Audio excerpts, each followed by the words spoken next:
Hello, everybody. I hope that all of you are well and studying well and enjoying well. Today, we are going to study the fourth chapter of class 12th Flamingo, that is the rat trap. So, let's start.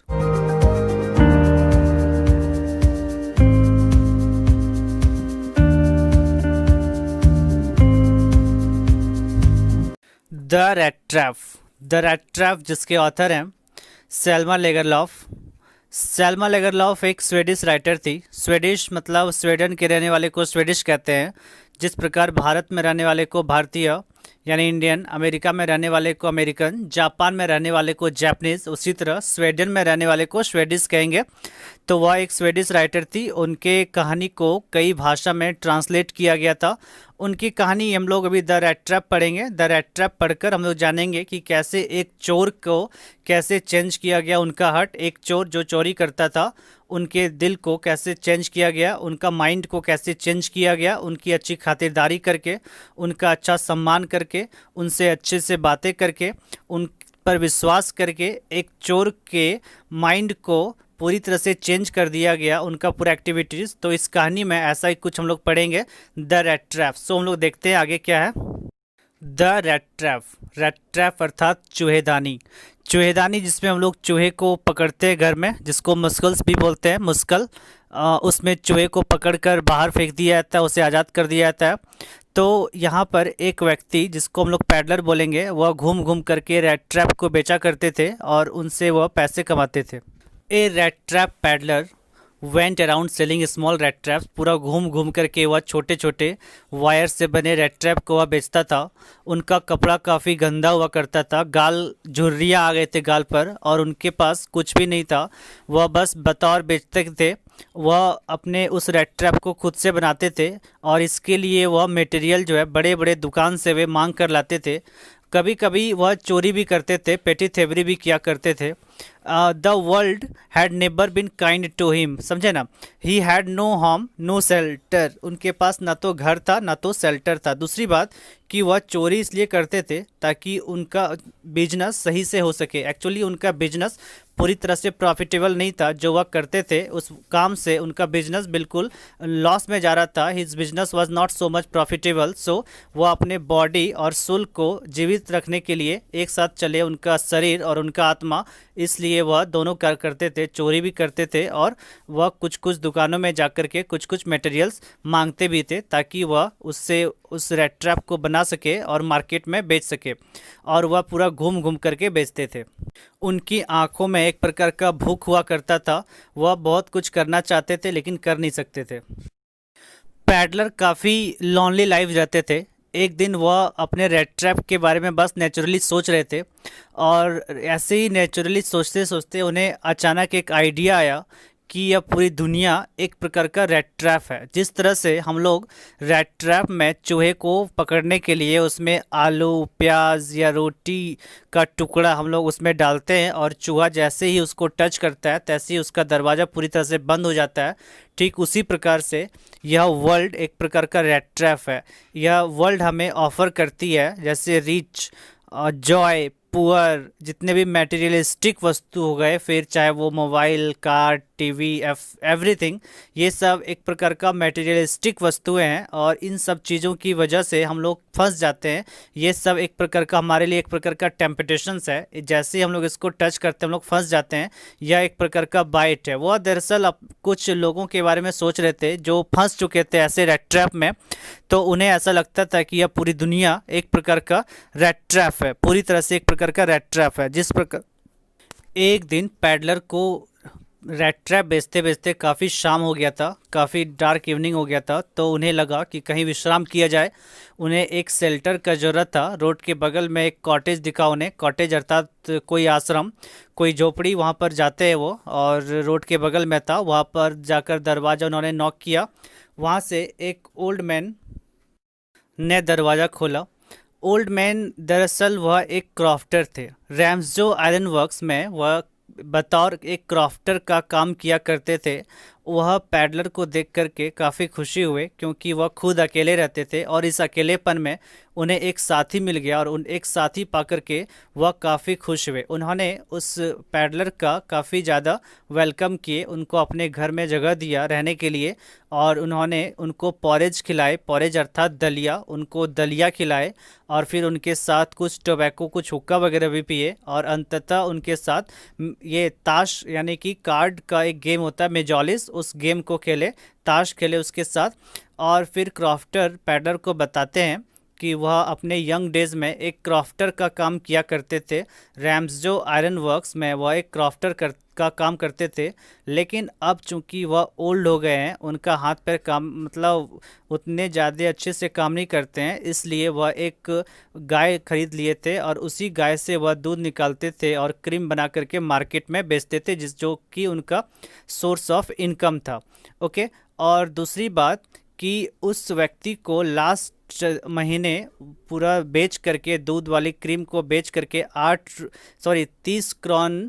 30 क्रॉनर का उनको फ़ायदा हुआ था। क्रॉनर Sweden की currency है, ठीक है। जैसे भारत का करेंसी रुपया, अमेरिका का करेंसी यूएस डॉलर, उसी तरह स्वीडन की करेंसी स्वेडिश क्रॉन है, ठीक है। तो एक स्वेडिश क्रॉन जो है आज के डेट में 8 रुपया 22 पैसा है, ठीक। 8 रुपया 22 पैसा आज 14 जुलाई 2020 को एक स्वेडिश क्रॉन बराबर होता है 8 रुपया 22 पैसा। ओके। जब क्रॉफ्टर ने पैडलर को बताया कि मैंने 30 क्रॉनर का कमाई किया है लास्ट महीने, तो पैडलर ने ऐसा रिएक्ट किया जैसे उन्हें बिल्कुल विश्वास ना हो रहा हो कि क्या ये झूठ बोल रहा है या सच बोल रहा है।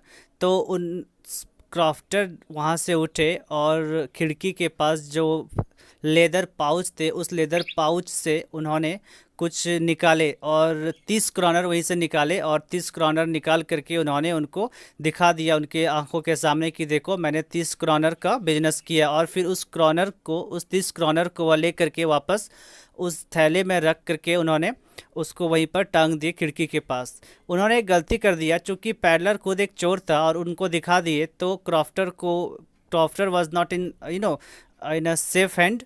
तो अगली सुबह क्या हुआ कि दोनों सो गए रात में। सुबह जब हुई, क्रॉफ्टर और पैडलर दोनों ही जगे और पैडलर को लगा कि अगर घर का मालिक जग गया हो तो मुझे ज़्यादा देर तक सोना नहीं चाहिए। पैडलर और क्रॉफ्टर दोनों अपने अपने काम पर जाने लगे। पैडलर ने क्रॉफ्टर को गुड बाय बोले, good bye and thank you, और फिर वे लोग दोनों एक अपने अलग अलग डायरेक्शन में जाने लगे।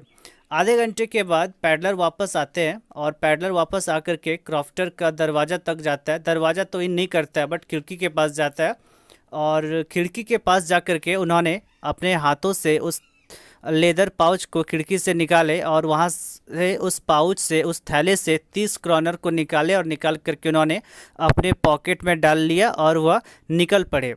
जब वह जा रहे थे तो उन्हें लगा कि सड़क के रास्ते नहीं जाना चाहिए, क्योंकि उन्हें डर था, क्योंकि उन्होंने 30 क्रॉनर का उन्होंने चोरी किया था। उन्हें अपने स्मार्टनेस पर, अपने चोरी किए हुए काम पर काफ़ी अपने आप पर प्राउड फील हो रहा था। He was feeling very proud on his smartness. तो उन्होंने डिसाइड किया कि वह सड़क के रास्ते से ना जा कर के जंगल के रास्ते से जाएगा, ताकि उन्हें कोई प्रॉब्लम नहीं हो। इसलिए वह जंगल के रास्ते जाने लगे। जंगल काफ़ी कंफ्यूजिंग फॉरेस्ट था, ठीक है। सुबह से निकल करके जब वह निकले वहाँ पर जंगल में, सोचे कि बाहर निकल जाएंगे, लेकिन वह बाहर नहीं निकल पाए। सुबह से लेकर शाम तक वह कुछ कर नहीं पाए, क्योंकि जंगल काफ़ी कंफ्यूजिंग था। एक ही जगह पर वह वापस घूम घूम करके आ जाते थे और पूरा दिन भर लग गया। अंततः वह थक करके नीचे बैठ गए ज़मीन पर और वह पूरी तरह से थक चुके थे। अचानक उनको अपना वह थॉट याद आता है जो वह सोचे थे एक समय में कि यह पूरा दुनिया एक प्रकार का रैट ट्रैप है। जिस प्रकार से यह रैट ट्रैप हम लोगों को ऑफर करती है, जैसे चीज़ रीच जॉय, उसी मतलब यू कैन से दैट वह फंस चुके थे पूरी तरह से। उन्हें लगा कि अब उनका आखिरी समय आ चुका है और अब वह कुछ होने वाला नहीं है, और इसलिए यही सब सोच करके वह काफ़ी ज़्यादा डिसअपॉइंटेड हो गए और डिसअपॉइंट होकर के वह ज़मीन पर बैठ गए।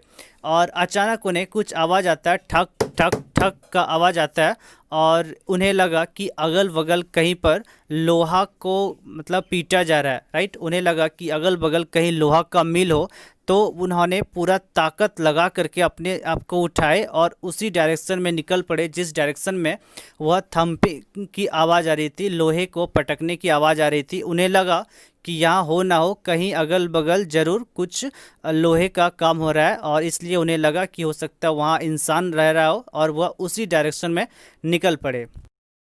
24 दिसंबर की वो रात थी, काफ़ी ठंडा था। यू कैन इमेजिन दैट कि वहाँ पर कितना ज़्यादा ठंडा होगा, वो भी 24 दिसंबर की रात को। अगले सुबह क्रिसमस डे सेलिब्रेट होने वाला था। वह मिल के पास पहुँचता है, बहुत ज़्यादा डस्ट पार्टिकल्स उड़ रहा था, पूरा सड़क जो है कोयला से पूरा भरा हुआ था, मतलब कोयला का डस्ट पार्टिकल से भरा हुआ था क्योंकि मिल था ना। तो वह व्यक्ति वहाँ से दरवाज़ा खोलते हैं, किसी ने भी नोटिस नहीं किया, इसलिए क्योंकि उन्हें लगा, वहाँ पर काम कर रहे वर्कर्स को लगा कि शायद ये यहाँ का ही वर्कर हो, इसलिए किसी ने भी नोटिस नहीं किया। जब पैडलर अंदर प्रवेश करता है तो वह देखा कि वहाँ पर कच्चे लोहे को पकाया जा रहा था, इस वजह से वहाँ पर आग की भट्टी थी। तो उन्हें लगा कि रात्रि में विश्राम करने के लिए इससे बढ़िया जगह और कुछ नहीं हो सकता है। तो उन्होंने ब्लैक स्मिथ से एक प्रकार से परमिशन मांगे कि क्या वह वहाँ पर रात में रह सकता है। तो ब्लैक स्मिथ ने हाँ में सर हिला दिया, और पैडलर वहीं पर कच्चे लोहे को अपना एक तकिया समझ करके उन्होंने ले लिया और अपने हेड को अपने आंखों के पास करके वह सोने लगे। अचानक कुछ देर के बाद क्या हुआ, वहाँ पर उस मिल के जो मालिक थे, आयरन मास्टर आते हैं। एक्चुअली वह वहाँ पर नाइट इंस्पेक्शन के लिए आते रहते थे, ठीक है, और वह देखते रहते थे कि काम सही तरह से हो पा रहा है या नहीं हो पा रहा, इसलिए वह वहाँ पर आते रहते थे। उन्होंने पैडलर को देखा सोया हुआ था, वह ब्लैक स्मिथ के पास नहीं गए। उन्हें लगा कि पैडलर जिस प्रकार से वहाँ पर सोए थे, तो आयरन मास्टर से एक मिस्टेक हुआ। आयरन मास्टर को लगा कि यह व्यक्ति यहीं पर काम करने वाला कोई कैप्टन है पुराने, बहुत पहले वह रिजाइन मार दिया था। तो आयरन मास्टर को लगा कि आज इसकी हो ना हो ये वही कैप्टन होगा, इसलिए उन्होंने उस पैडलर के पास जाकर के वह एक प्रपोजल देते हैं कि आप चलिए मेरे साथ मेरे घर, मुझे बहुत दुखी हुआ कि आपका ये बुरा हाल हुआ, मुझे बहुत अफसोस था। आयरन मास्टर अपना अफसोस जता रहे हैं, वो बता रहे हैं कि अगर मैं उस समय होता तो तुम्हारा ये हालत होने नहीं देता, तुम्हें रिजाइन करने नहीं देता। और आयरन मास्टर उन्हें बता रहे हैं कि उनकी पत्नी एलिजाबेथ, वो उनका डेथ हो चुका है और उनके बेटे एब्रोड में रहते हैं, यानी विदेश में रहते हैं, और घर पर सिर्फ वह और उनकी बेटी जिनका नाम इडला विलियमसन थे, वही दोनों वहाँ पर रहते हैं। और इसलिए आयरन मास्टर उनको वहाँ पर ले जाना चाहते हैं ताकि वे लोग क्रिसमस डे सेलिब्रेट कर सके, ठीक है। लेकिन पैडलर अपने आप को बचाते हैं, और उन्होंने उस आयरन मास्टर को इससे पहले कभी देखे नहीं थे, इसलिए उन्हें लगा कि हो सकता है ये कुछ करने आए हो, इसलिए उन्होंने इनकार कर दिया। वो बोले क्या चीज़ कि हम नहीं आएंगे। तो आयरन मास्टर को लगा हो सकता है इन्हें काफ़ी ज़्यादा शर्मिंदगी महसूस हो रहा हो, इसलिए आयरन मास्टर मुस्कुराते हुए चले जाते हैं। और कुछ देर के बाद वह अपनी बेटी यानी इडला विलियमसन को भेजते हैं, ताकि इडला विलियमसन उनको समझा बुझा करके वह ले जा सके उनके घर, ताकि क्रिसमस डे सेलिब्रेट कर सके। Okay, one thing I would like to tell you here that कि आप लोग का जो ये वीडियो है ये पार्ट 1 है, पार्ट 2 वीडियो हम लोग कल देखेंगे, ठीक है। मतलब इसका जो पार्ट 2 वीडियो है इसको हम लोग पार्ट 2 में पढ़ेंगे, इसका next part. So please stay with us and thank you for watching, and I will see you in the part 2 of this video. Okay, thank you very nice, have a nice day.